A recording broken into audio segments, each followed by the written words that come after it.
ابلیس اور اس کی ذریت اولاد سارے انسانوں کے دل و دماغ پر تصرف کر سکتے ہیں. یہ بڑا اہم بیان ہے, اس سے سارے بڑا اہم بیان ہے, تبھی پورا بیان سمجھ پھر ہی آنا ہے. ابلیس اور اس کی ذریت یعنی اولاد سارے انسانوں کے دل و دماغ پر تصرف کر سکتے ہیں کہ لوگوں کے دلوں میں وسوسے ڈالتے ہیں کہ ان کو سارے انسانوں کی خبر ہے, ہر ایک پر نظر ہے, اور ہر ایک کا مقام درجہ معلوم ہے کہ کون میرے بہکاوے میں آئے گا اور کون نہیں آئے گا.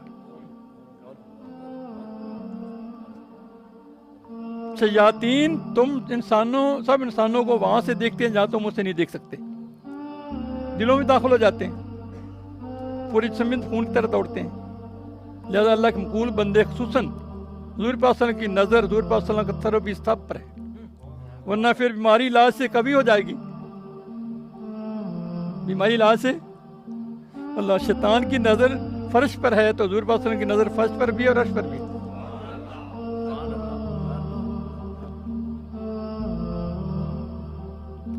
اللہ, اس کی اگر اس کا حوالہ چاہو سورۃ احزاب کی آیت نمبر 33 پڑھ لو, سورۃ انبیاء کی آیت نمبر 107 پڑھ لو, اور سورۃ اعراف کی آیت نمبر 56 پڑھ لو.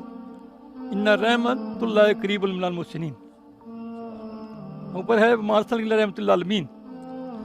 آگے اس میں بڑی اہم بات, ایک شیطانی انسان نے کسی عالم سے پوچھا کہ حدیث شریف میں ہے کہ میں رمضان میں شیاطین قید کر دیے جاتے ہیں, سنو غور سے, تو پھر اس ماہ میں لوگوں گناہ کیوں کرتے ہیں؟ یہ اس نے سوال پوچھا.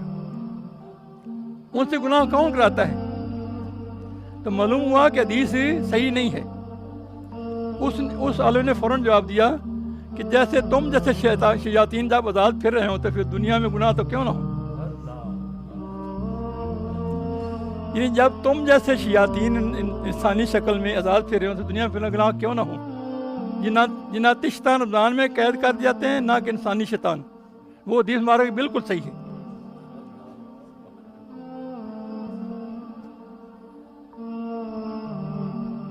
تو جو شخص کسی کو خلاف شرع بات کی رغبت دے تو وہ شیطان ہے پکا, خواہ ہمارا عزیز ہو یا کوئی ہو. ایسے لوگ ہمارے دشمن ہیں, ان سے بچیں. سمجھا نہیں؟ اس طرح کسی اور نے ایک سوال کیا. اس نے کیا کہ کسی بے دین نے کہا کہ آدم السلام کو ہم جنت سے زمین میں لے آئے تو باپ کی خطا اولاد بھگت رہی. اس نے یہ کہا نا, اسے جواب ملا یہ غلط ہے, بلکہ تم جیسے خبیث آدمی آدم السلام کو زمین پر لے آئے, کیونکہ رب تعالیٰ جانتا تھا کہ ان کی پشت میں شیاطین انس موجود ہیں. اگر آدم السلام جنت میں رہے تو وہ خبیث جن ادھر پیدا ہو جائیں گے, شیطان جنت پیدا ہو جائیں گے. اللہ, میں آدم السلام زمین پر جاؤ, ان شیاطین خبیثوں کو اپنی پشت سے نکال کر پھر تم دوبارہ یہاں پر آ جانا. تو بعض انسان صورتاً انسان ہے اور سیرتاً شیطان ہے, ان کی صحبت سراسر بیس سے نقصان ہے.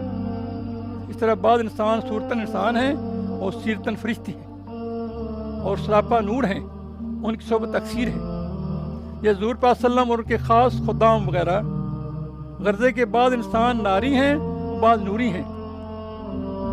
تو یاد رہے کہ دل کا کفار کی طرف ملان ان کے بے دینی کی باتوں پر دھیان خراب خاتمہ کی علامت ہے.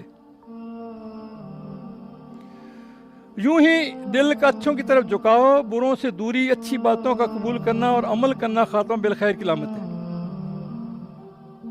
لہذا مومن کو چاہیے کہ زہر اذا کو دنیا میں لگائے مگر گوشہ دل میں دنیا کو نہ آنے دے. یہ صرف اللہ رسول کی منزل ہے. حضور پاک صلی اللہ علیہ وسلم کے قدم سے خوف خدا, ایمان اور عرفان قائم ہیں. حضور پاک صلی اللہ علیہ وسلم رب کے غیر نہیں ہیں. اگر دل میں وہ نہ ہو تو پھر نور خدا بھی نہیں.